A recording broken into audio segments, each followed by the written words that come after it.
ورحمة الله وبركاته.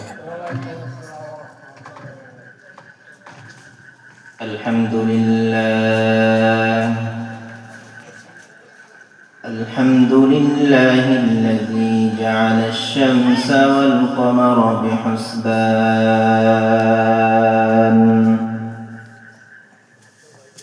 والنجم والشجر يسجدان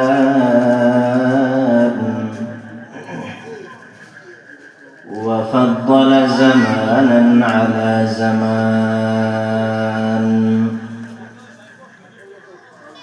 كما فضل مكانا على مكان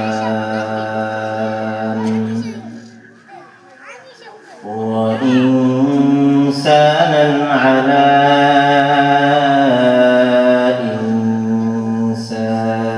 إنسان ونشهد أن لا إله إلا الله وحده لا شريك له ونشهد أن سيدنا وسندنا وحبيبنا وحبيب ربنا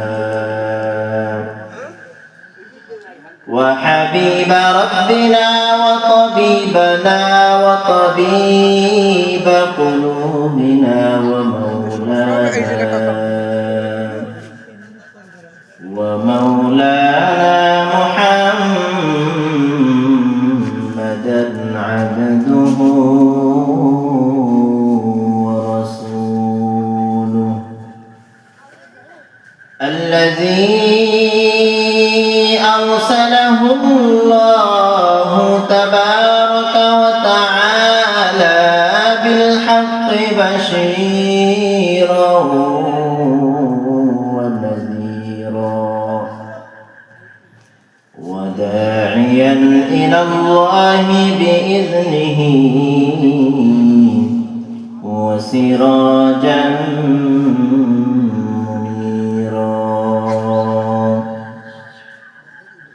أما بعد فأعوذ بالله من الشيطان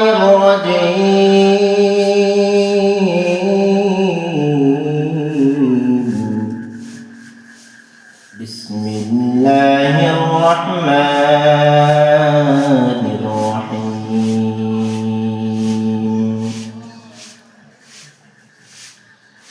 إن الله يأمركم أن تودوا الأمانات إلى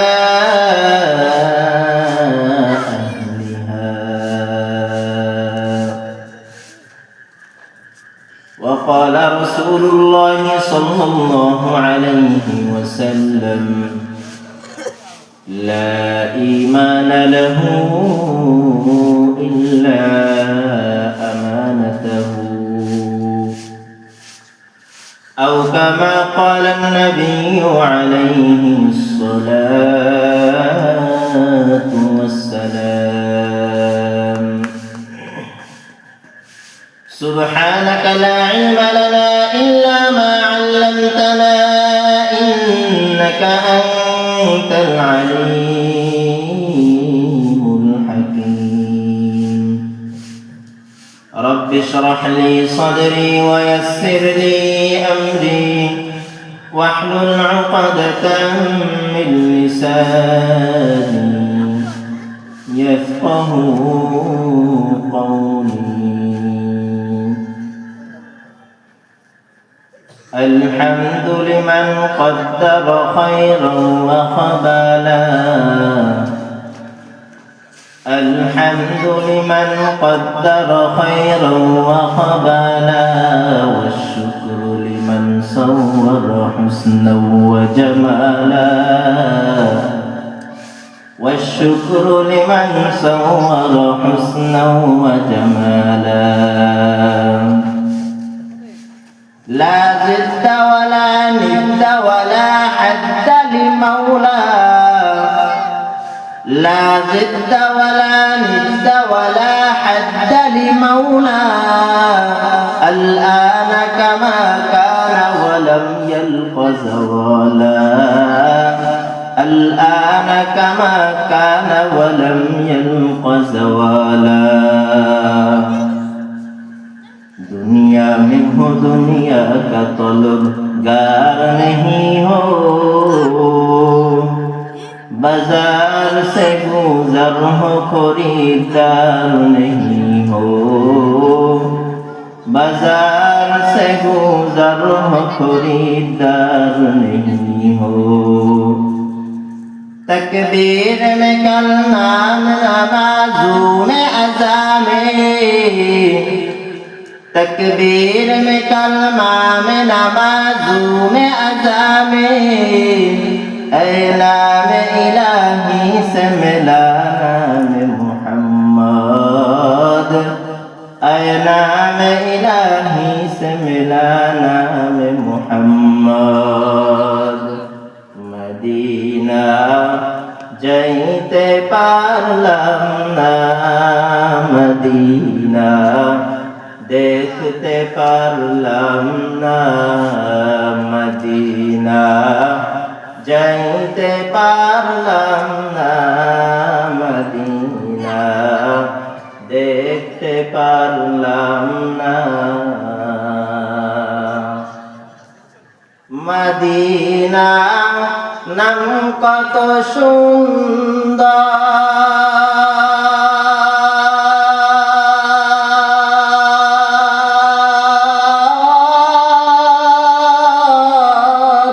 Medina केड़ेছে অন্তর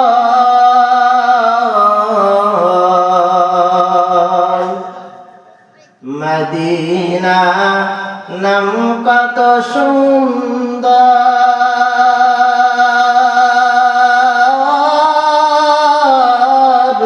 মদীনা কেড়েছে অন্তর ওই মদিনার পথের ধুলি আমি ওই মদিনার পথের ধুলি আমি মাপতে পারলাম না মদিনা যাইতে পারলাম না মদিনা দেখতে পারলাম না আলহামদুলিল্লাহ দড়ি উমাজুড়ি মুসলিম পাড়া এলাকাবাসীর উদ্যোগে 2 দিন ব্যাপী 12তম বার্ষিক তাফসীরুল কুরআন মাহফিলের দ্বিতীয় দিনের কার্যক্রম দ্বিতীয় দিনের প্রধান অতিথি বিশেষ অতিথি সহ সভাপতি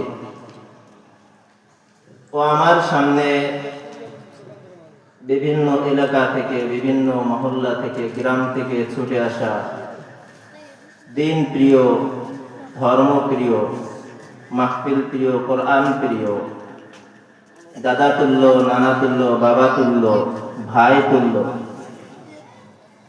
মুরব্বিয়ানে ইকরাম ও আমার কলিজার টুকরো যুবক ভাইয়েরা পর্দার আড়ালে অন্তরত অবস্থানরত আমার দরদি মা ও বোনেরা আমি আমার বয়ানের শুরুতে আপনাদের সকলকে আমি আমার পক্ষ থেকে আপনাদের সকলকে জানাই সালাম ও মুবারকবাদ আসসালামু আলাইকুম ওয়া রাহমাতুল্লাহি ওয়া বারাকাতুহু আপনারা মনে হয় আমার সালামটা শুনতে পান নাই আমি আবারও সালাম দিচ্ছি মুসলমানের আওয়াজে সালামের জবাব দিবেন আসসালামু আলাইকুম ওয়া রাহমাতুল্লাহি ওয়া বারাকাতুহু আপনারা আমার সঙ্গে একটু সাড়া দিবেন তাহলে এখান থেকে কিছু বের হবে আর যদি আপনারা ওখান থেকে আপনারা ঝিমায় যান এখানে বক্তা অটোমেটিক ঝিমায় যাবে এজন্য আপনারা ওখান থেকে একটু সাড়া দিলে এখান থেকে বক্তা কিছু জানুক আর না জানুক আপনাদের সাড়াই অটোমেটিক বক্তার মুখ থেকে কথা বের হয়ে যাবে সকলে বলি ইনশাআল্লাহ মুহতারাম হাজরিন আল্লাহ পাক রব্বুল আলামিন আমাদেরকে এই দুনিয়ার মধ্যে মানুষ রূপে সৃষ্টি করেছেন এই পুরা পৃথিবীর মধ্যে আল্লাহ পাক রব্বুল আলামিন যা কিছু সৃষ্টি করেছেন সব কিছুকে আল্লাহ বলেছেন কুন হও, ফায়াকুন হয়ে গেছে। কিন্তু আপনাকে আমাকে, আপনার মতো আমার মতো মানুষকে আল্লাহ পাক রব্বুল আলামিন বানাইতে কোন ব্যবহার করেননি, বরং পিতামাতার মাধ্যমে এক ফোঁটা নাপাক পানির মাধ্যমে ফেরেশতাদের মাধ্যমে আল্লাহ পাক রব্বুল আলামিন 10 মাস 10 দিন 7 মাস 8 মাস 9 মাস মায়ের গর্ভে রেখে আপনাকে আমাকে আল্লাহ পাক রব্বুল আলামিন নিজ কুদরতি হাত দ্বারা মুখখানা বানায়া আল্লাহ পাক রব্বুল আলামিন দুনিয়াতে দিয়েছেন। সুবহানাল্লাহ বলবেন না? শুধু যে আপনাকে আমাকে মানুষ বানায়া দুনিয়াতে পাঠাইছেন তা নয়, বরঞ্চ আল্লাহ পাক রব্বুল আলামিন পৃথিবীর শুরু থেকে নিয়ে আজ পর্যন্ত, পৃথিবীর শুরু থেকে নিয়ে শুধুমাত্র আজ পর্যন্ত নয়, বরং কিয়ামতের আগ পর্যন্ত যত নবী আসবে, যত মানুষ আসবে, যত মানুষ আসুক না কেন, এই সব মানুষের মধ্য থেকে সর্বশ্রেষ্ঠ মানব, সর্বশ্রেষ্ঠ নবী তার উম্মত বানায় দুনিয়াতে পাঠিয়েছেন। কত বড় নিয়ামত! আমরা কি আল্লাহর কাছে সুপারিশ করেছিলাম, আল্লাহ আপনি আমাদেরকে শেষ নবীর উম্মত বানায় পাঠান? কেউ সুপারিশ করেছি? কত বড় ভাগ্যবান!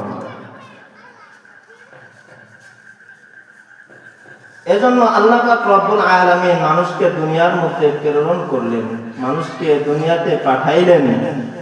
পাঠানোর পর আল্লাহ পাক রব্বুল আলামিন কোরআনুল কারীমের মধ্যে বলেন, ইন্নাল্লাহা ইয়া'মুরুকুম আন তুওয়াত্তুল আমানাত। আল্লাহ পাক রব্বুল আলামিন কোরআনুল কারীমের মধ্যে বর্ণনা করেন, আমি আল্লাহ দুনিয়ার মধ্যে যত মানুষকে সৃষ্টি করেছি, আমি আল্লাহ একটা মানুষের নিকট আমি আল্লাহ হাজার হাজার আমানত রেখেছি। যদি একটা মানুষ এই আমানতগুলো রক্ষা করে তার হায়াতটা দুনিয়া থেকে কাটায়া কবর জগতের মধ্যে আসতে পারে, আমি আল্লাহ আমানত রক্ষাকারীদের কাতারের মধ্যে সীমাবদ্ধ করব। আমানত রক্ষাকারীদের কাতারের মধ্যে সীমাবদ্ধ করিয়া আমি আল্লাহ তাকে জান্নাতবাসী করে দিব। এখন আসেন, আমানত কাকে বলে? আমরা গ্রামের মানুষ, আমরা আমানত বলতে বুঝি হয়তোবা কেউ আমার নিকট টাকা পয়সা গচ্ছিত রাখলো, স্বর্ণ অলংকার গচ্ছিত রাখলো, যেভাবে রাখলো এটা এইভাবে ফিরিয়ে দেওয়াকে আমরা আমানত মনে করি, এটা না। কিন্তু আল্লাহ পাক রব্বুল আলামিন কোরআনুল কারীমের মধ্যে আমানত বুঝাইতে গিয়া, মানুষকে আমানত এই বাক্যটা বুঝাইতে গিয়া এক বচন শব্দ ব্যবহার করেন নাই, দ্বি বচন শব্দ ব্যবহার করেন নাই, বরঞ্চ আল্লাহ পাক রব্বুল আলামিন বহু বচন শব্দ ব্যবহার করেছেন। অর্থাৎ আল্লাহ পাক রব্বুল আলামিন বুঝাইতে চান, আমার পক্ষ থেকে তোমার নিকট হাজার হাজার আমানত আমি আল্লাহ রেখেছি।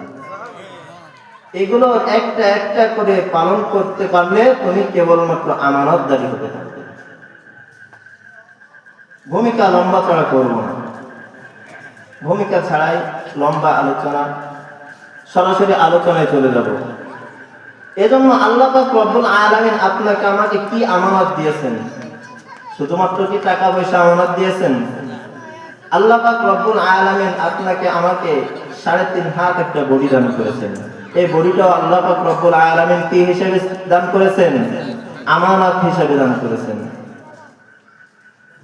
এই 3.5 হাত বডির মধ্যে কয়টা অঙ্গ প্রত্যঙ্গ আছে দেখেন। আপনি একটা আয়নার সম্মুখে দাঁড়াবেন, দাঁড়ানোর পর দেখবেন আপনার 2খানা চোখ আছে, আপনার 2টা নাক আছে, একটা মুখ আছে, একটা জিহ্বা আছে, মুখের মধ্যে আবার দাঁত আছে।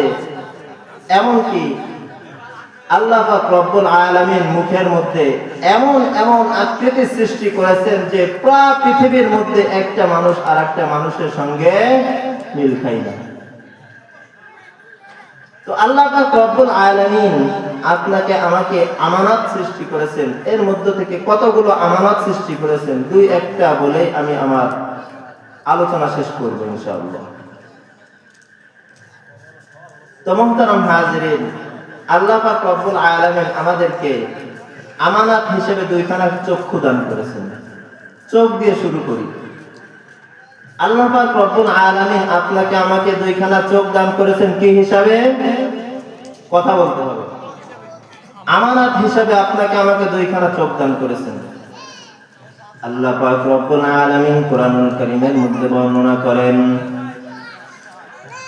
ইন্নাল্লাহা ইয়া'মুরুকুম আন তু'আদ্দুল আমানাতি ইলা আহলিহা।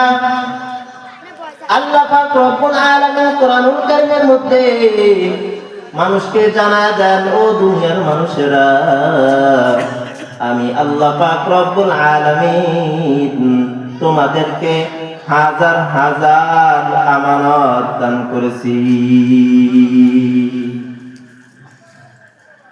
আল্লাহ পাক রব্বুল আলামিন আপনাকে আমাকে দুইখানা চক্ষু আমানত হিসাবে দান করেছেন। অপরদিকে নবী করিম সাল্লাল্লাহু আলাইহি ওয়াসাল্লাম হাদিসের মধ্যে বর্ণনা করেন, লা ঈমানা লাহু ইল্লা আমানাতাহু। ও দুনিয়ার মুসলমান ইমানদার আল্লাহর গোলাম, যার মধ্যে আমানত নাই তার ঈমান নাই। লা ঈমানা লাহু, তার ঈমান নাই, ইল্লা আমানাতাহু, যার মধ্যে কি নাই?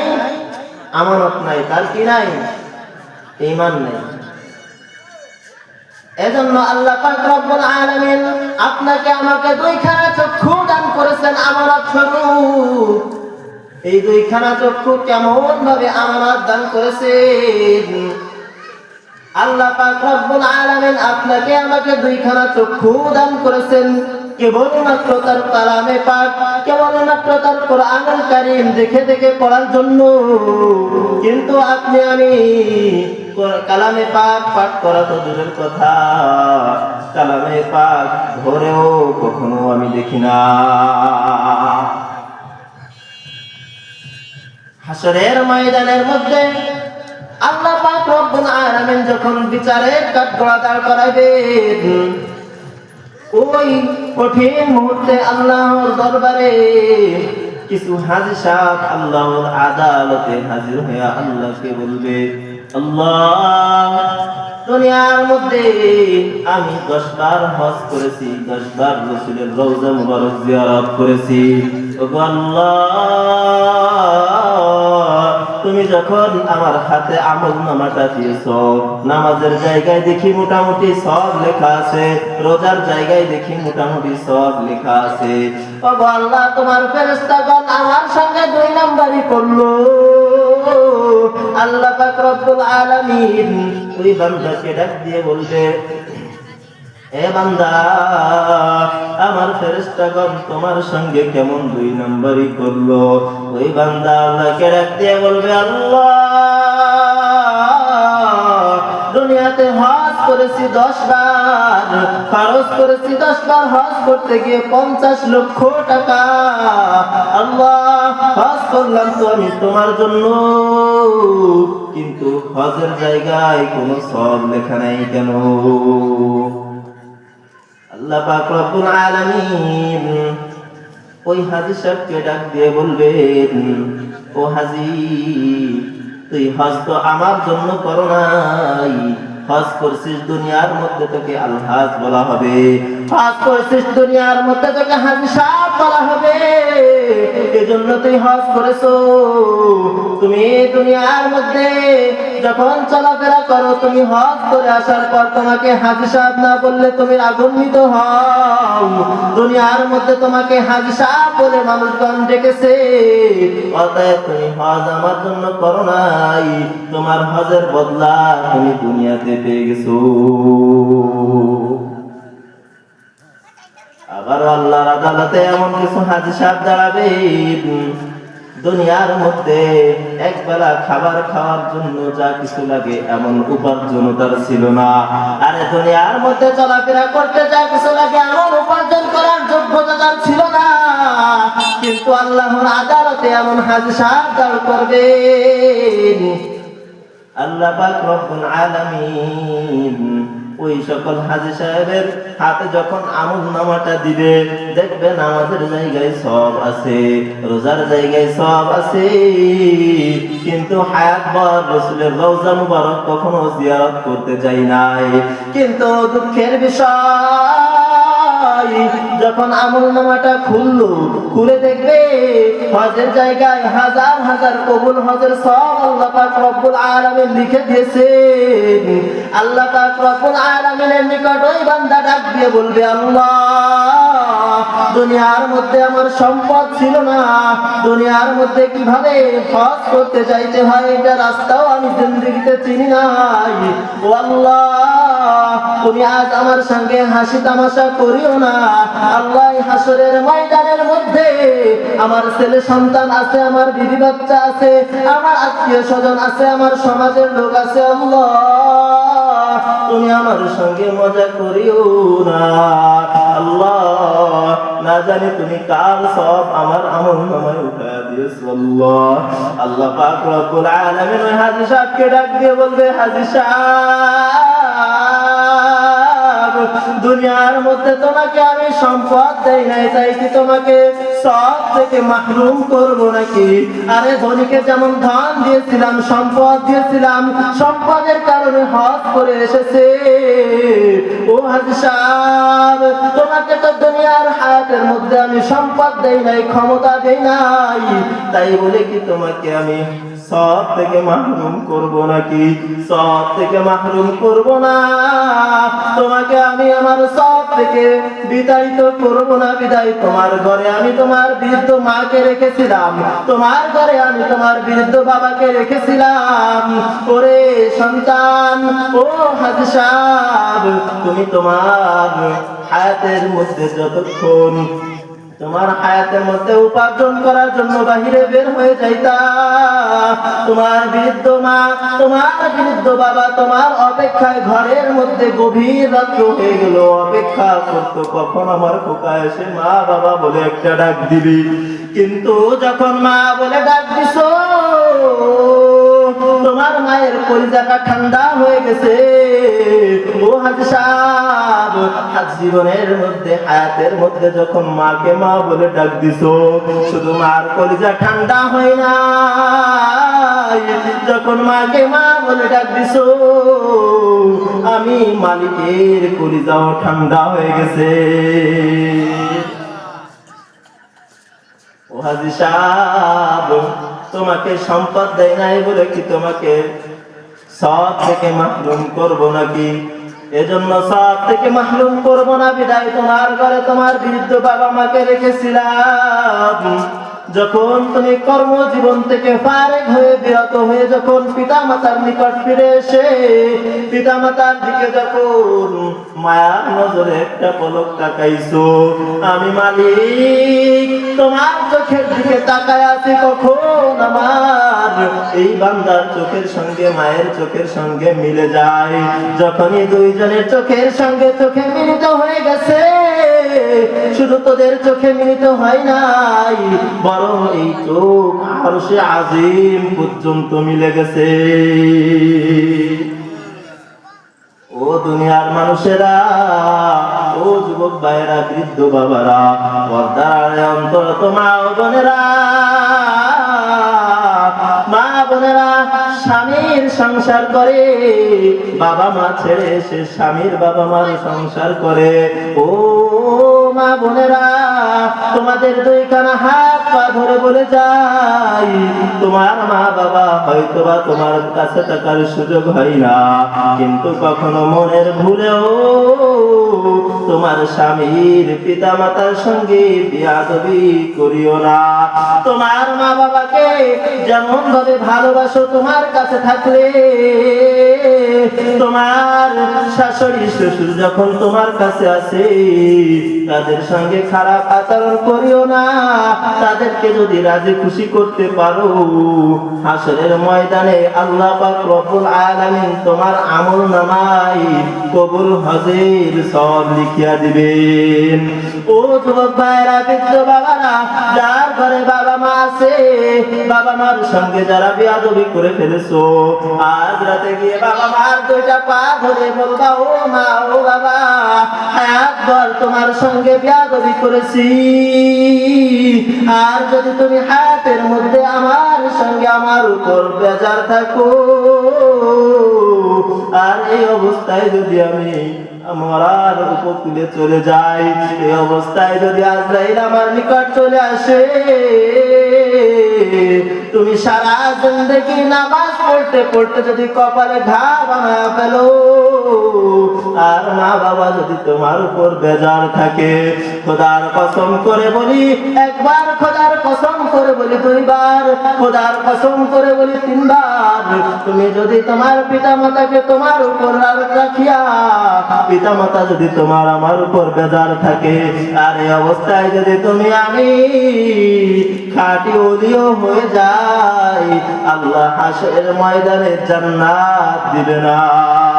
এজন্য এখান থেকে তওবা করে যাও, এখান থেকে বাসায় গিয়ে, বাড়িতে গিয়ে যার পিতা মাতা বেঁচে আছে, পিতা মাতার দুইখানা পা ধরে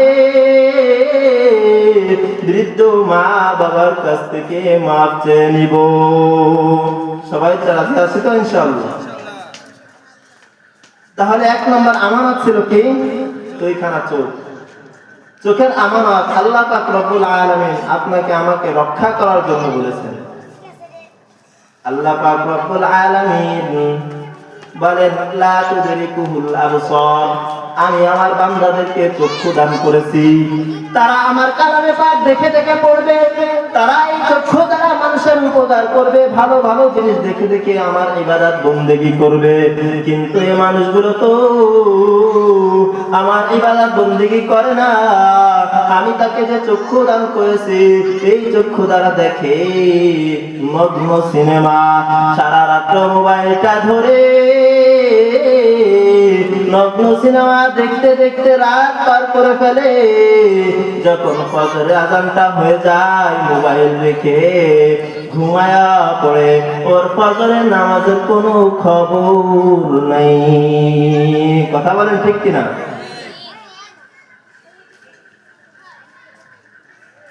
আল্লাহ পাক রব্বুল আলামিন আপনাকে আমাকে চক্ষু দান করেছেন আমানত হিসাবে। এই চক্ষু দ্বারা আপনি আমি যদি কালামে পাক খুলে খুলে দেখি, কুরআনুল কারীম যদি খুলে খুলে দেখি, পড়লেও যে সওয়াব, আল্লাহ পাক রব্বুল আলামিন এই খুলে দেখার কারণে হুবহু একই সওয়াব আমলনামায় দান করবেন। এই যুবক ভাইরা, এই চক্ষু দ্বারা যদি একজন হক্কানি আলেমকে দেখো, একজন সাহাবীকে যদি দেখতে পারো, আমার একজন নবীকে যদি দেখতে পারো, আল্লাহ পাক রব্বুল আলামিনের পয়গম্বর নবী করিম সাল্লাল্লাহু আলাইহি ওয়াসাল্লাম জনাবে মুহাম্মদ আরবি বলেন, যদি এই চক্ষু দ্বারা একজন হক্কানি আলেমকে দেখতে পারো, ও যুবক ভাইরা, ও বৃদ্ধ বাবারা, ও মা বোনেরা, শুনে নাও, ভালো করে শুনে নাও, এই চক্ষু দ্বারা যদি একজন হক্কানি আলেমকে দেখতে পারো, এই চক্ষু দ্বারা যদি ভালো কিছু করতে পারো, তাহলে আল্লাহ পাক রব্বুল আলামিন তোমার পিছনের জিন্দেগির সব সগীরা গুনাহগুলো মাফ করে দিবে। আর এই চক্ষু দ্বারা নায়িকা দেখলে কয়টা সওয়াব হয়? নায়িকা দেখলে কয়টা সওয়াব হয় বলেন? সওয়াব হয় না? তাহলে কেন আমরা নায়িকা দেখি? আরে একজন বক্তা যখন ওয়াজ করতে করতে, যখন মোবাইল চালাইতে চালাইতে যখন একটা ওয়াজ আসে, তখন ঠেলা দিয়ে উপর দিকে দিয়ে দেয়। কিন্তু যখন একটা নায়িকার সুন্দরভাবে নাচ উপস্থাপনা করে যখন সামনে ধরে, ওই যুবক, ওই বৃদ্ধ বাবা, ওই পর্দার অন্তরত মা ও বোনেরা, ওই সকল যখন ওই নগ্ন সিনেমা যখন সামনে আসে, এমন মনোযোগ সহকারে দেখে, বাড়ির থেকে যদি চোরে সব কিছু বের করে নিয়ে যায়, কোনো খোঁজ খবর রাখে না। হায় আফসোস। এজন্য আল্লাহ পাক রব্বুল আলামিন আপনাকে আমাকে চক্ষু আমানত হিসেবে দান করেছেন। চোখের আমানতকে আমরা হেফাজত করব তো ইনশাআল্লাহ। আসেন আপনাকে আমাকে আল্লাহ পাক রব্বুল আলামিন আরেকটু নিচে আসি, আরেকটা আমানত দিয়েছেন। আপনাকে আমাকে আল্লাহ পাক রব্বুল আলামিন জবান দান করেছেন। জবানকে আল্লাহ পাক রব্বুল আলামিন কি হিসাবে দান করেছেন? আমানত হিসাবে দান করেছেন। আমি আজকে শুধুমাত্র আমানত হিসাবে আলোচনা করব, কারণ আমরা গ্রামের মানুষ আমানত বুঝি না। এজন্য আমানত এখান থেকে ভালো করে বুঝবেন। তো আল্লাহ পাক রব্বুল আলামিন আপনাকে আমাকে জবান কি হিসাবে দান করেছেন? আমানত হিসাবে। এই জবানের হেফাজত আল্লাহ পাক রব্বুল আলামিন আমাদেরকে করাবেন কোথা থেকে? যখন আপনি আমি আপনার আমার মায়ের গর্ভে আসলাম, আসার পরে আপনার আমার জবানে যেন নাপাক পানি না লাগে, এজন্য আল্লাহ পাক রব্বুল আলামিন আরেকটা নারী মায়ের নারীর সঙ্গে লাগায়া হালাল খাবার যেন মায়ের গর্ভ থেকে আপনার আমার পেটের মধ্যে আসে, নাপাক যেন আপনার আমার দেহে প্রবেশ করতে না পারে, এজন্য আরেকটা নারীর ব্যবস্থা করে দিয়েছেন, যেন আমার বান্দার জবানটা যেন পবিত্র থাকে। দেখেন নাই সন্তান প্রসব হওয়ার পরে, দেখেন নাই যে আরেকটা নারী মায়ের নারীর সঙ্গে লাগানো থাকে? তো একটা মানুষ ভালো হওয়ার কয়েকটা বিষয় আছে, কয়েকটা দিক আছে। আমরা দুনিয়ার মধ্যে ইট বানাই না? কথা বলবেন, ইট বানাই না? ইট বানানোর জন্য কি লাগে? ফর্মা লাগে। ফর্মা যদি বাঁকা হয়, ইট কি সোজা হবে? ইট কি হবে? তাহলে আপনার আমার জন্য ফর্মা কোনটা? ইটের যেমন ফর্মা আছে ইট বানানোর জন্য, আপনার আমার জন্য কি ফর্মা নাই? অবশ্যই আছে। আপনার আমার ফর্মাটা হলো মায়ের গর্ভ। মা গর্ভে থাকা, মা সন্তান গর্ভে থাকা অবস্থায় মা যে অপরাধ করবে, হুবহু সেই অপরাধের একটা ভাগ আল্লাহর আপনার আমার উপর পতিত করবেন। কারণ কি? আল্লাহ পাক রব্বুল আলামিন আপনাকে আমাকে মায়ের গর্ভে রাখলেন অন্য একটা নারীর মাধ্যমে পবিত্র করে। আর বর্তমান জামানার মধ্যে মা বোনেরা সন্তানকে গর্ভে ধারণ করে নগ্ন সিনেমা নেকেট দেখে দেখে তাদের সবাই কাটায়। কিন্তু যখন দুনিয়াতে সন্তান ভূমিষ্ঠ হয়, সন্তান ভূমিষ্ঠ হওয়ার পরে সন্তান যখন কান্নাকাটি করে, তখন কি করে? আগেকালে দেখতাম ছড়া কবিতা শুনে শুনে, কবিতা নবীর গল্প শোনা শুনে সন্তানদেরকে ঘুম পড়াইতো। আর এখন সন্তানরা কান্না করলে টাচফোন একটা সামনে ধরা দিয়ে মা কাজ করে বেড়াবে। কথা বলেন ঠিক কিনা? আপনাদের সমাজের মধ্যে নাই এগুলো? কথা বলেন না।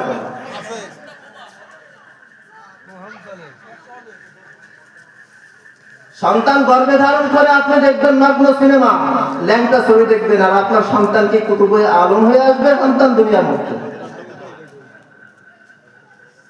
কখনো না। দেখেন একটা ঘটনা বর্ণনা করি। ভারতবর্ষে এখনো পর্যন্ত একটা মিনার তৈরি আছে, কুতুব মিনার। এই কুতুব মিনার যার নামে স্থাপিত আছে, এই খাজা কুতুবউদ্দিন কারকি রহমাতুল্লাহ আলাইহি 6 বছর বয়স। কয় বছর বয়স? 6 বছর বয়স। এই সন্তান গর্ভে থাকা অবস্থায় তার পিতা দুনিয়ার থেকে বিদায় নিয়ে চলে গেছেন। তো পিতা দুনিয়ার থেকে যাওয়ার আগে মাকে একটু ওসিয়ত করে গেছেন, ওগো প্রাণের স্ত্রী, তোমাকে একটা ওসিয়ত করে যাই, এই সন্তানটা দুনিয়াতে ভূমিষ্ঠ হওয়ার পর তুমি একে আল্লাহর রাস্তায় লালিত পালিত করবে, অর্থাৎ ইলমে দ্বীন শিক্ষা করাবে। তো ঠিক ইলমে দ্বীন অর্জন করানোর জন্য মা প্রস্তুতি হয়ে গেছে। সন্তান কখন প্রসব করে? হঠাৎ করে একদিন সন্তান দুনিয়ার মধ্যে চলে আসলো। কুতুবউদ্দিন নাম রেখে দিলেন। কুতুবউদ্দিন নাম রাখার পর একদিন 2 দিন করতে করতে 6 বছরে উপনীত হয়ে গেছে। 6 বছর যখন হয়ে গেছে, এবার মা সন্তানকে নিয়ে মাদ্রাসায় ভর্তি করার জন্য চলে গেছেন। মা যখন শিক্ষকের নিকট সন্তানকে উপস্থাপন করে বলতেছেন, উস্তাদজি, আমার সন্তানকে আমি ইলমে দ্বীন শিক্ষা করানোর জন্য আপনার নিকট ভর্তি করতে চাই। ওগো শিক্ষক, ওগো উস্তাদজি, আপনি আমার সন্তানকে ফিরাইয়া দিবেন না, আপনি আমার সন্তানকে ইলমে দ্বীন অর্জন করায়া খাঁটি আলেম বানায়া বাড়ি পাঠাবে। সাধারণত মাদ্রাসায় ভর্তি করানোর জন্য নিয়ে গেলে প্রথমে কিছু ইন্টারভিউ নেয়, যেখানে ভর্তি করাতে যান না কোনো ইন্টারভিউ নাই কিনা। তো উস্তাদজি ছোট্ট বালক কুতুবউদ্দিনকে বলতেছে, কুতুবউদ্দিন তুমি কি পড়তে জানো? তো উস্তাদজি মনে করছে একটা লাল কায়দা সামনে দিয়ে বলছে তুমি এখান থেকে পড়ো। উস্তাদজি মনে করছে হয়তোবা আজকেই ভর্তি হলো, আলিফ বা তা আশায় পড়বে। কিন্তু উস্তাদজি যখন কুতুবউদ্দিনকে বলছে, ও কুতুবউদ্দিন তুমি কি পড়তে জানো কিনা, যখনই উস্তাদজি কুতুবউদ্দিনকে বললেন, কুতুবউদ্দিন উস্তাদজিকে ডাক দিয়ে বলে, উস্তাদজি আমি পড়তে জানি। এবার কুতুবউদ্দিনের উস্তাদজি কুতুবউদ্দিনকে ডাক দিয়ে বলে, ও কুতুবউদ্দিন তুমি একটু পড়তে শুরু করে দাও। কুতুবউদ্দিন আউযু বিল্লাহি মিনাশ শাইতানির রাজীম বিসমিল্লাহির রহমানির রহিম বলে পড়তে শুরু করে দিলেন। পড়তে পড়তে এক পর্যায়ে 17 পারা কোরআন এক জায়গায় মুখস্থ শোনায় দিছে। উস্তাদজি কোরআনুল কারীমের তেলাওয়াত শুনে আর চোখের কন্যা দিয়ে ঝর্ণার মতো পানি পড়তে শুরু করে দিছে। এবার কোরআনুল কারীম তেলাওয়াত শেষ। এবার কুতুবউদ্দিনের উস্তাদ কুতুবউদ্দিনকে ডাক দিয়ে বলে, ও কুতুবউদ্দিন জিন্দেগিতে বহু তেলাওয়াত শুনেছি রে কুতুব, কিন্তু তুই আজকে যে তেলাওয়াত শোনাইছো এমন তেলাওয়াত আমি জিন্দেগিতে শুনি নাই। ও কুতুবউদ্দিন একটু বলো না এই মধুর তেলাওয়াত তুমি কোথা থেকে শিখলা? তুমি তো জিন্দেগিতে কোনোদিন মাদ্রাসায় ভর্তি হও নাই। ও কুতুবউদ্দিন এত মধুর তেলাওয়াত তুমি কোথা থেকে শিখেছো আমাকে একটু বলে দাও। এবার কুতুবউদ্দিন ছোট্ট অঙ্গুলি মায়ের দিকে অগ্রসর করে দিয়ে বলে, উস্তাদজি ওই দূরে আমার মা দাঁড়ানো আছে, আমি আমার এই তেলাওয়াত আমার মায়ের কাছ থেকে শিখেছি। এবার মা চোখের পানি ছেড়ে দিয়ে বলে, বাবা মিথ্যা বলিও না, মিথ্যা বলিও না, জিন্দেগিতে আমি তোমাকে সামনাসামনি বসায়া কোনোদিন কোরআন শিক্ষা দেই নাই। ও সন্তান মিথ্যা বলিও না, আমি তোমাকে কবে কোরআন শিখাইলাম? এবার কুতুবউদ্দিন বর্ণনা করতে শুরু করে দিলেন, ওগো আম্মা আপনি যখন আমাকে গর্ভে ধারণ করেছিলেন, গর্ভে ধারণ করার পর আপনি কোরআনুল কারীম তেলাওয়াত করতেন, আমি ওখান থেকে শুনে শুনে আমি কোরআন মুখস্থ করেছি। আমি দুনিয়াতে আসার পর আপনি যখন আমাকে দুধ পান করাইতেন, আপনি কোরআনুল কারীম তেলাওয়াত করতেন, আপনি রান্না করতেন আর কোরআনে কারীম তেলাওয়াত করতেন, বাড়ির সাংসারিক কাজ করতেন আর কোরআনে কারীম তেলাওয়াত করতেন। এই কোরআনে পাক তেলাওয়াত শুনে শুনে আমি 17 পারা কোরআন মুখস্থ করে ফেলেছি।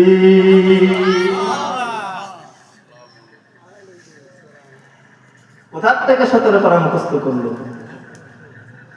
এটা কোন কারণে মুখস্থ করেছে? মায়ের আমলের কারণে।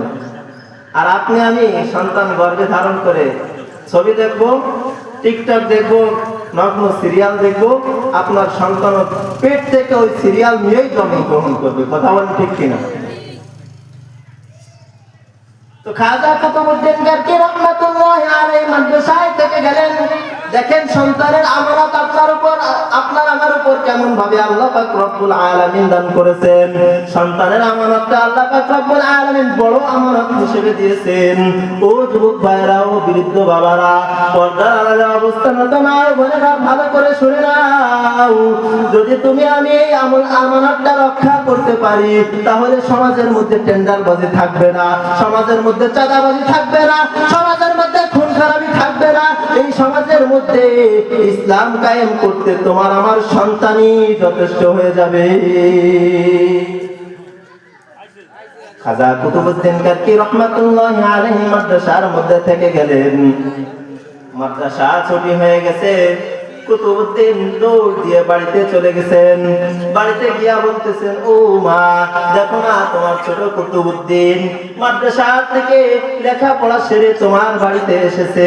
দেখো না তোমার কুতুবউদ্দিনের খুব ক্ষুধা লেগেছে রে মা। ও মা, একটু রুটি দাও, রুটি দাও। এবার মা সন্তানকে ডাক দিয়ে বলে, রে সন্তান, তুমি এতদিন পর্যন্ত আমার নিকট ছিলে, খাবার পৌঁছানোর দায়িত্ব তোমার নিকট আমার ছিল, কিন্তু এখন আমি তোমাকে আল্লাহর রাস্তায় সুপার্দ করে দিয়ে এসেছি, তোমাকে ইলমে দ্বীন শিক্ষা করানোর জন্য মাদ্রাসায় ভর্তি করে দিয়ে এসেছি। তোমার যদি খাবার খাইতে হয় তুমি তোমার মালিকের কাছ থেকে যে খেয়ে নাও। কার কাছে পাঠাইছো? মালিককে। এবার কুতুবউদ্দিন মাকে ডাক দিয়ে বলে, মা, আমি তো মালিকের কাছে কিভাবে চাইতে হয় এটা কৌশল জানি না, আমাকে একটু বলে দাও কিভাবে মালিকের নিকট চাইতে হয়। এবার মা একটা জায়নামাজ বিছায়া দিয়া বলে, সন্তান 2 রাকাত নামাজ আদায় করবি এই জায়নামাজের উপর। জায়নামাজের উপর নামাজ আদায় করার পর 2খানা হাত উঠায়া দিয়ে মালিকের নিকট বলবি, ও মালিক, দেখো না তোমার ছোট কুতুবের কত ক্ষুধা লেগেছে রে মালিক, দাও একটা রুটি দাও, আমি আর ক্ষুধা সইতে পারি না, খাবারের ব্যবস্থা করে দাও। সন্তান দোয়া করতেছে আল্লাহর নিকট। এদিকে মা সন্তানের চোখের অগোচরে 2খানা রুটি বানায়া জায়নামাজের তলে রাখিয়া গেছে। ও ভাই, দেখো কেমন করে সন্তানদেরকে আল্লাহওয়ালা বানাইতে হয়, এখান থেকে শিখে নাও। মা সন্তানের চোখের অগোচরে 2খানা রুটি জায়নামাজের তলে রেখে গেছে। দোয়া শেষ। এবার সন্তান মাকে ডাক দিয়ে বলে, ও মা, কেমন করে রুটি পাইবো? রুটি তো আসে নাই, খাবার তো আসে নাই। এবার মা সন্তানকে ডাক দিয়ে বলে, রে সন্তান, আমি তো জায়নামাজের নিকট থেকে, জায়নামাজের তল থেকে খাবারের ঘ্রাণ পাচ্ছি। সন্তান, জায়নামাজটা উঠায় দেখ, খাবার হয়তো বা জায়নামাজের তলে থাকতে পারে। এবার সন্তান মনে বড় আশা নিয়ে জায়নামাজটা উঠায়া দেখে 2খানা রুটি। সন্তান রুটি 2খানা খাইলো। পরের দিন একই অবস্থা, মাদ্রাসা থেকে আসলো। এদিন আর মাকে আর বলে না, মা আমাকে খাবার দাও। সন্তান জায়নামাজটা বিছায়া মালিকের দরবারে চাওয়া শুরু করে দেয়। পরপর 3 দিন একই অবস্থা, মা চোখের অগোচরে সন্তানের জায়নামাজের নিচে 2খানা করে রুটি রাখছে। 4র্থ দিন যখন সন্তান মাদ্রাসায় চলে গেছেন, মা একটা জরুরি কাজের জন্য বহু দূর চলে গেছেন। এবার বহু দূরে গিয়ে হঠাৎ করে মনে পড়ে গেছে, আরে মাদ্রাসা তো ছুটির সময় হয়ে গেছে, আর সন্তান তো বাড়িতে চলে যাবে মাদ্রাসা ছুটির পর। ছুটির পরে গিয়ে যদি আমি মাকে ঘরের মধ্যে না পাই, আর সন্তান যদি জায়নামাজ বিছায়া মালিকের নিকট খাবার চাইতে শুরু করে দেয়, আর চাওয়া শেষে যদি জায়নামাজের তলে যদি খাবার না পাই, তাহলে তো মালিকের নিকট থেকে তার বিশ্বাস উঠে যাবে। এবার মা দৌড়াইতে শুরু করে দিছে। দৌড়াইতে দৌড়াইতে বাড়িতে এসে দেখে ঘরের দরওয়াজা খোলা। কুতুবউদ্দিন 6 বছরের বাচ্চা খাটের উপর বিশ্রাম করতেছে। মা সন্তানকে ডাক দিয়ে বলে, রে সন্তান, কত আগে তুমি বাড়িতে আসলা? সন্তান বলে, মা, কিছুক্ষণ আগেই তো আমি বাড়িতে আসলাম। এবার সন্তান মাকে ডাক দিয়ে বলে, রে মা, এতদিন পর্যন্ত বাড়িতে এসে তোমাকে না পাইলে মা আমার বড় পেরেশান হইতো। ও মা, আমার চিন্তা বেড়ে যাইতো, আমার মা কোথায় গেছে রে? মা, আজকে যখন আমি বাড়িতে আসলাম, আমি বাড়িতে আসি আমার কোনো পেরেশান মাথায় ওঠে নাই, আমার কোনো চিন্তা মাথার মধ্যে উঠে নাই রে মা। আমি উত্তম রূপে ওযু করলাম, জায়নামাজটা বিছায়া দিলাম। জায়নামাজটা বিছায়া যখন নামাজে দাঁড়াইলাম, নামাজও শেষ করে দিলাম। নামাজ শেষ করে যখন মালিকের নিকট আমি খাবার চাইতে শুরু করে দিলাম, ও মা, আমার ঘরের মধ্যে কেমন যেন একটা সুঘ্রাণ এসে গেছে। ও মা, এমন সুঘ্রাণ আমি জিন্দগিতে সুখী নাই, এমন সুঘ্রাণ আমি জিন্দগিতে আমার নাকের কাছে নেই নাই। ও মা, যখন আমি চাইলাম, ও মা, আমি যখন দোয়া ছেড়ে দিলাম, যাই নামাজটা উঠায়া দেখি যাই নামাজের তলে তাজা তাজা রুটি আর গোশতের ভুনা। ও মা, জিন্দগিতে বহু রুটি খাইছি, একটা রুটিতে আমি যত কামড় দিছি একরকম স্বাদ পাইছি রে মা, কিন্তু আজকে যে রুটি খাইলাম একটা কামড় দিলে প্রতিটা কামড়ে কামড়ে হাজার রকম স্বাদ পাইছি। এটা কোথা থেকে বিশ্বাস স্থাপন হয়েছে? বিশ্বাসটা কে স্থাপন করলো? তার উপর, মালিকের উপর যে বিশ্বাসটা স্থাপন হয়েছে, দৃঢ়ভাবে বিশ্বাস হয়েছে, এই বিশ্বাসটা করাইছে কে? এই বিশ্বাসটা করানোর মাধ্যম হলো তার মা। তার মা যদি সন্তানের চোখের অগোচরে জায়নামাজের নিচে রুটি না রাখতো, তার কি বিশ্বাস স্থাপন হইতো? তাহলে আপনি আমি, আপনার আমার সন্তানকে গর্ভে ধারণ করে যদি আপনি আমি নগ্ন সিনেমা, নাটক, সিরিয়াল এগুলো দেখি, আর সন্তান দুনিয়াতে আসার পরে মান্যত করে রাখছি সন্তান দুনিয়াতে আসলে মাদ্রাসায় ভর্তি করে দিব, মান্যত করি না, সন্তান ছেলে সন্তান আসলে মাদ্রাসায় ভর্তি করবো।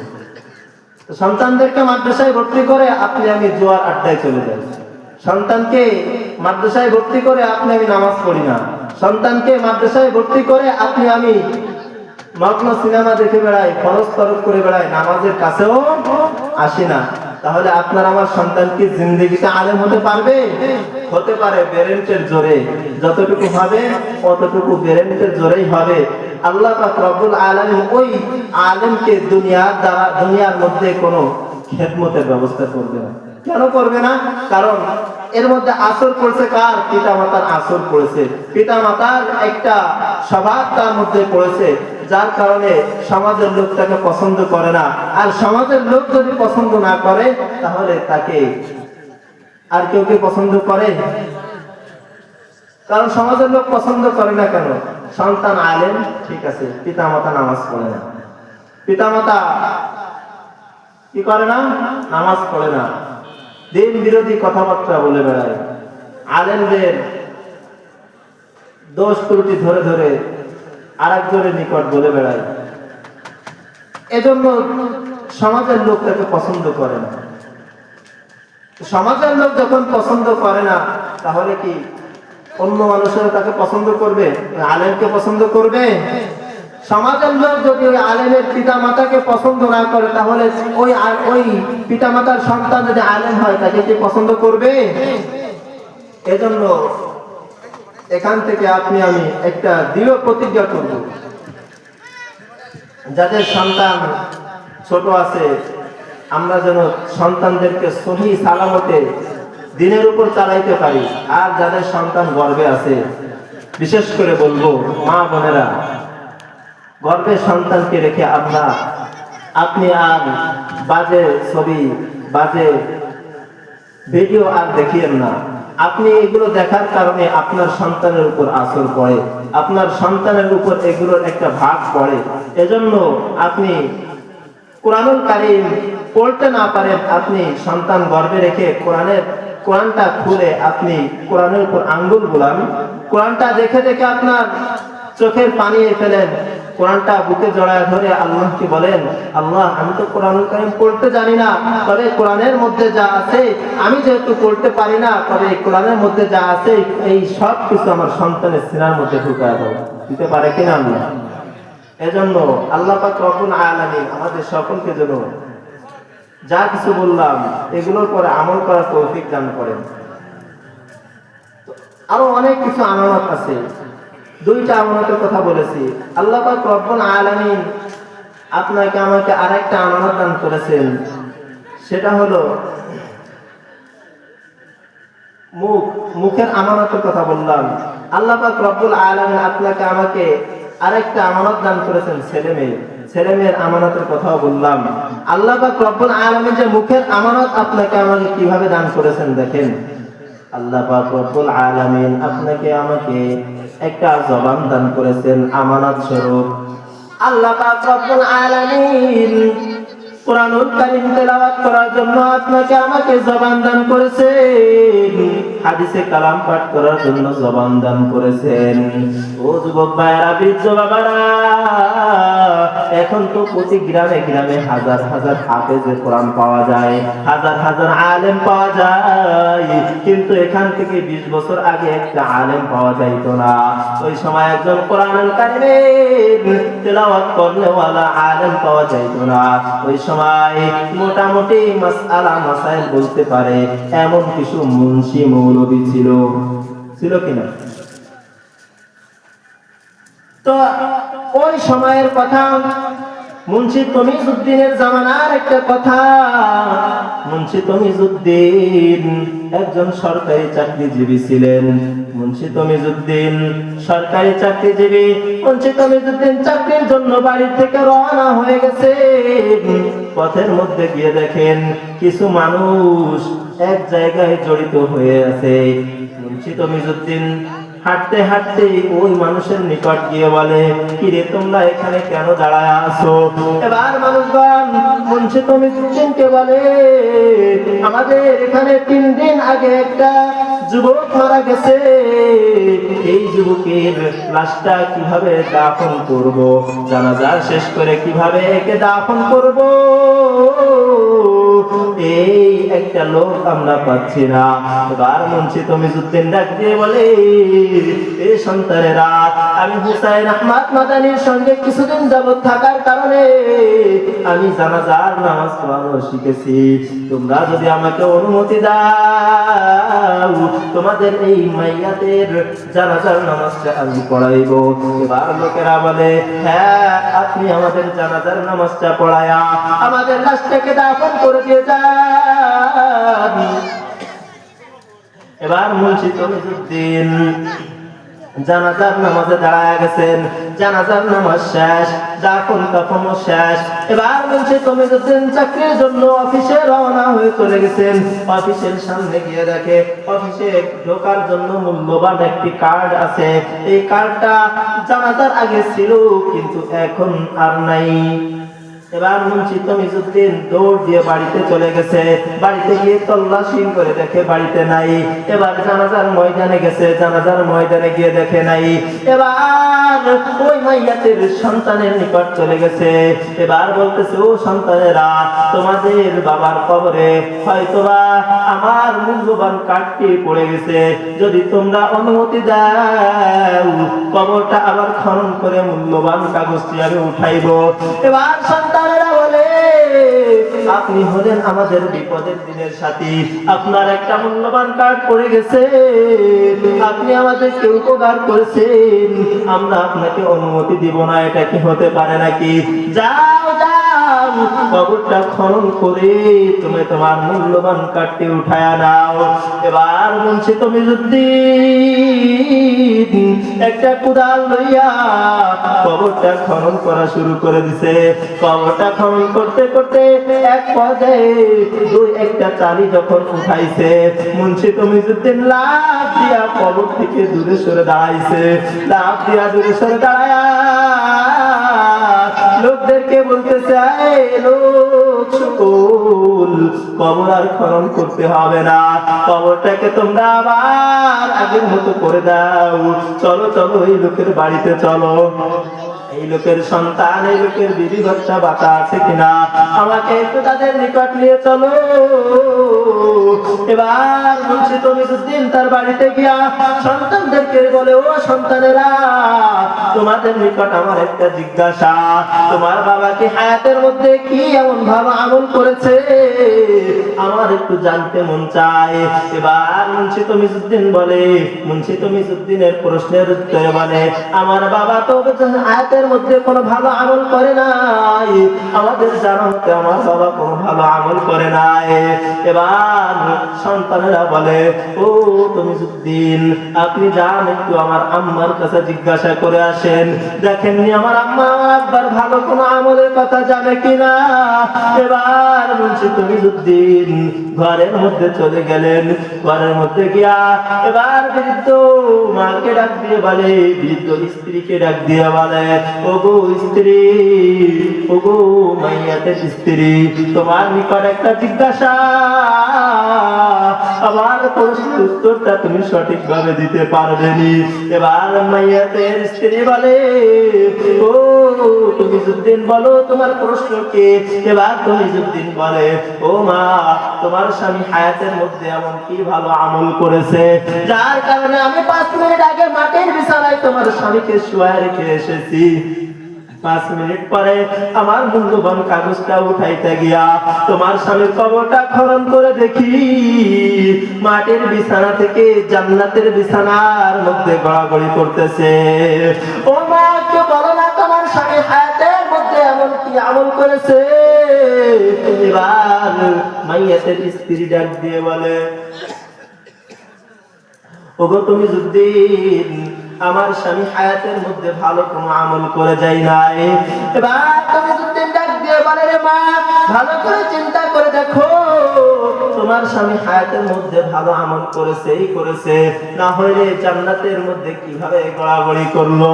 এবার মহিলা ডাক দিয়ে বলে, ও তমিজউদ্দিন, আমার ঘরের মধ্যে গিয়া দেখো একটা তাকিয়া আছে, ছোট্ট তাকিয়া, তাকিয়ার মধ্যে একটা কোরআনে কারীম রাখা আছে। আমার স্বামীর দুনিয়ার মধ্যে যখন মুয়াজ্জিন 5 ওয়াক্ত নামাজের জন্য আযান দিয়া দিত, আযানের পর আর কোনো কাজ করতো না। আমার স্বামী সব কাজকর্ম ফেলে রেখে আমার স্বামী দৌড় দিয়া মসজিদে চলে যাইতো নামাজের জন্য। জামাতের সঙ্গে নামাজ আদায় করিয়া আবার দৌড় দিয়া আমার স্বামী আমার ঘরের মধ্যে আসতো।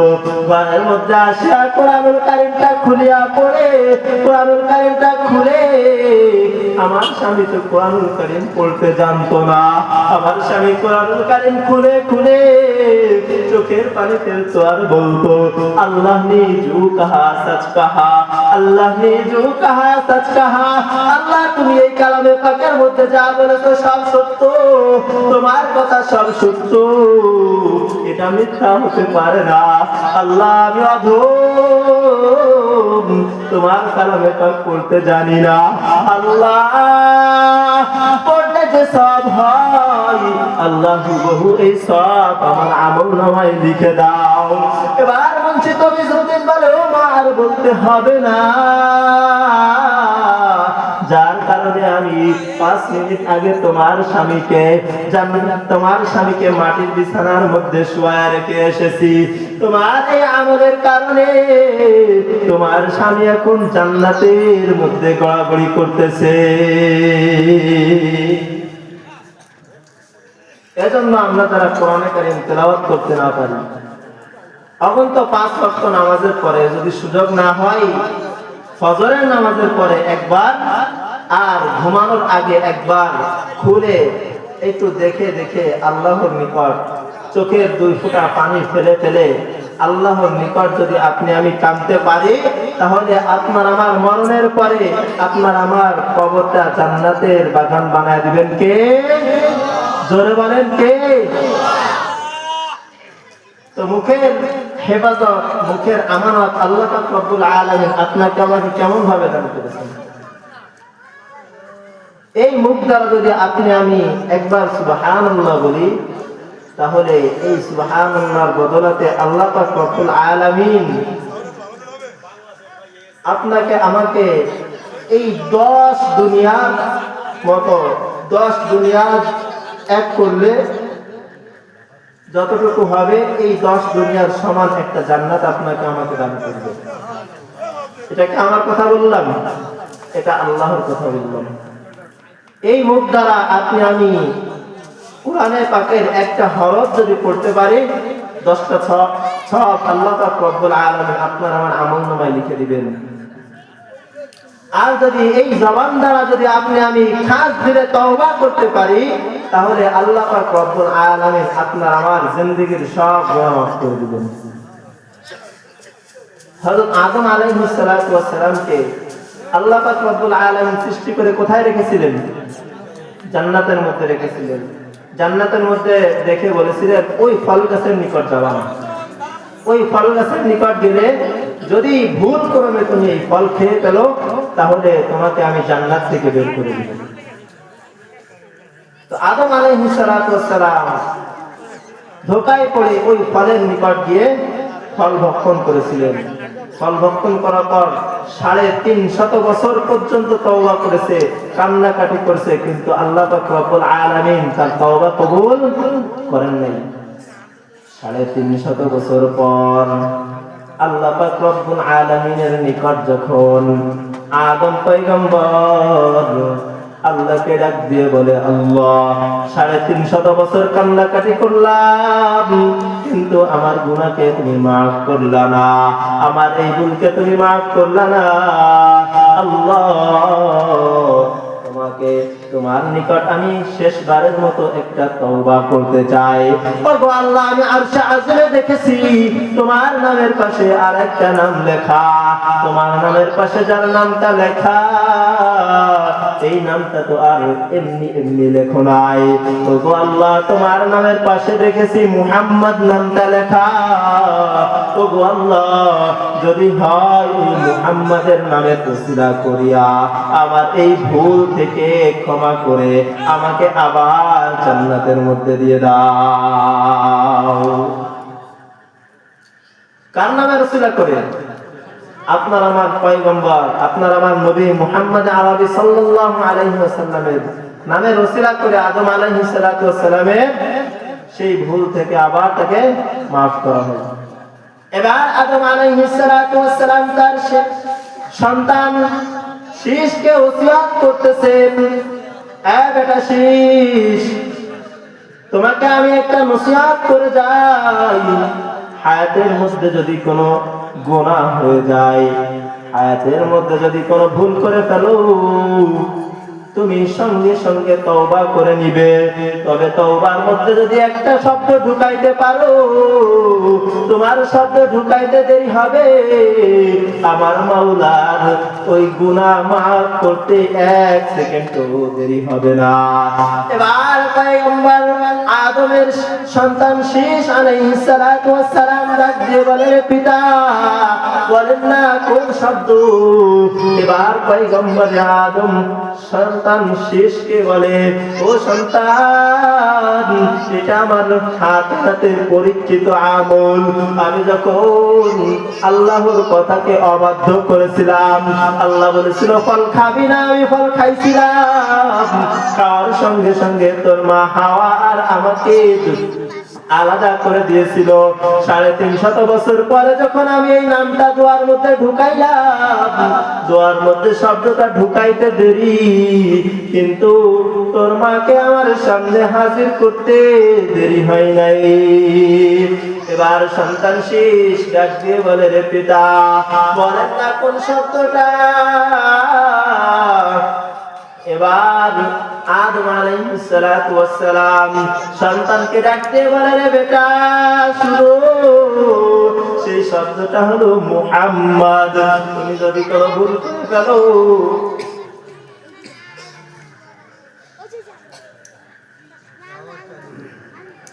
যদি তুমি কোনো ভুল করে ফেলো 1 সেকেন্ড আর দেরি করবে না, সঙ্গে সঙ্গে 2 কানা হাত মালিকের দরবারে উঠা দিয়ে বলবা, ও দরবার মালিক আল্লাহ, আমি হায়াতের মধ্যে গুনাহ করে ফেলেছি। ও দুনিয়ার যুবকেরা, ও দুনিয়ার মুসলমান ইমানদার, ও দুনিয়ার পর্দার অন্তত মা ও বোনেরা, ভালো করে মনে রাখো, তোমার আমার দ্বারা যদি গুনাহ হয়ে যায়, ওই পয়গম্বর শীষ আলাইহিস সালাতু ওয়াস সালামের কৌশলটা তোমার জিন্দেগির মধ্যে ফিট করো। দেখনি তোমার গুনাহ আল্লাহ মাফ করেনি। আল্লাহ পাক রব্বুল আলামিনের পয়গম্বর আদম সন্তানকে বলতেছে, সন্তান, আমি যখন ওই ফলটা খেয়েছিলাম আমাকে তোর মা থেকে পৃথক করে দিল। মা থেকে পৃথক করে দেওয়ার পর আমি 350 বছর পর আমি আল্লাহ পাক রব্বুল আলামিনের নিকট যখন দোয়া করেছিলাম, ও আল্লাহ, তোমার নামের পাশে আরেকটা নাম লেখা দেখেছি আরশে আজিমের মধ্যে, তোমার নামের পাশে দেখেছি লা ইলাহা ইল্লাল্লাহ, শুধু একটা নাম নয়, পাশে লেখা দেখেছি মুহাম্মাদুর রাসূলুল্লাহ। ও শীষ, যদি তুমি তোমার ইস্তিগফারের মধ্যে, তুমি তোমার দোয়ার মধ্যে যদি মুহাম্মাদের নামটা ঢুকাইতে পারো, তাহলে আল্লাহ পাক রব্বুল আলামিন তোমার হায়াতের গুনাহ নিমেষের মধ্যে শেষ করে দিবেন। এজন্য আপনার আমার দ্বারা যদি কোনো গুনাহ সংঘটিত হয়ে যায়, মানুষ গুনার ঊর্ধ্বে, মানুষের মধ্যে গুনাহ হবেই হবে। এজন্য যদি গুনাহ হয়েই যায়, সঙ্গে সঙ্গে তওবার মধ্যে বলবেন, আয় আল্লাহ, শয়তানের ধোঁকায় পড়ে, নফসের ধোঁকায় পড়ে, মনের ধোঁকায় পড়ে, ও আল্লাহ, বন্ধুদের আড্ডায় পড়ে গুনাহ করে ফেলেছি। আল্লাহ আল্লাহ, গুনাহ কিভাবে মাফ করাইবো জানি না। তো গো আল্লাহ, তোমার নিকট ইস্তিগফার করলাম, গুনাহ মাফ করে দাও। ইস্তিগফার যদি মাফ না করো আল্লাহ, তোমার খাঁটি বন্ধু মুহাম্মদ আরবি এই তিন নবীর ওসিলা করে হলেও আমার জিন্দেগির গুনাহগুলোকে মাফ করে দাও। যদি নবীর নামটা দোয়ার মধ্যে ঢুকাইতে পারো, এক সেকেন্ডের মধ্যে তোমার আমার আমলনামা থেকে গুনাহ মাফ করবেন কে?